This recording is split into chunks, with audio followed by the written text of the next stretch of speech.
Khi xưa tôi có đứa bạn thân, năm 20 nó mới vào đời, mới bắt đầu tập tuệ, tập gì yêu đương. Tội nghiệp thằng cu nó nhìn thì bé tí tẹo, chắc là được khoảng 7 cm. Cộng rồi mét rưỡi là ta mét 57.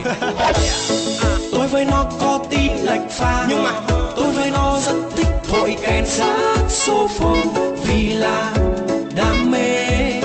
Ngoài thổi kèn thì hai đứa đặc biệt thích xem phim. Nó thích Hàn Quốc, còn tôi lại thích phim kiếm hiệp. Rồi tôi nói là tôi thích Trương Tam Phong, đại ca tôi đấy. Còn nó nói là nó thích The Park. Ngoài tôi ra thì nó còn thích Camilo. Vai ca nổi, mày thích con trai thật sao? Đường như thế Phúc Thần sẽ đau cái lòng xót quá. Mày tỉnh lại đi, về đây với tao, với mày cần xem phim.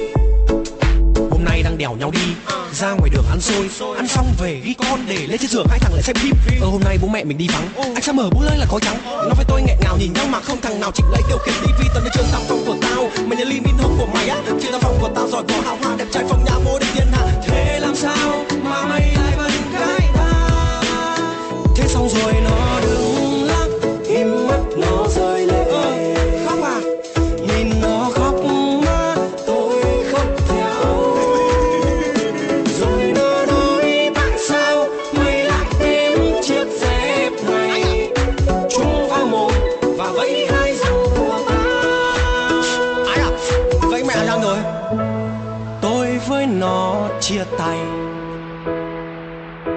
Thời gian trôi và tôi lấy vợ.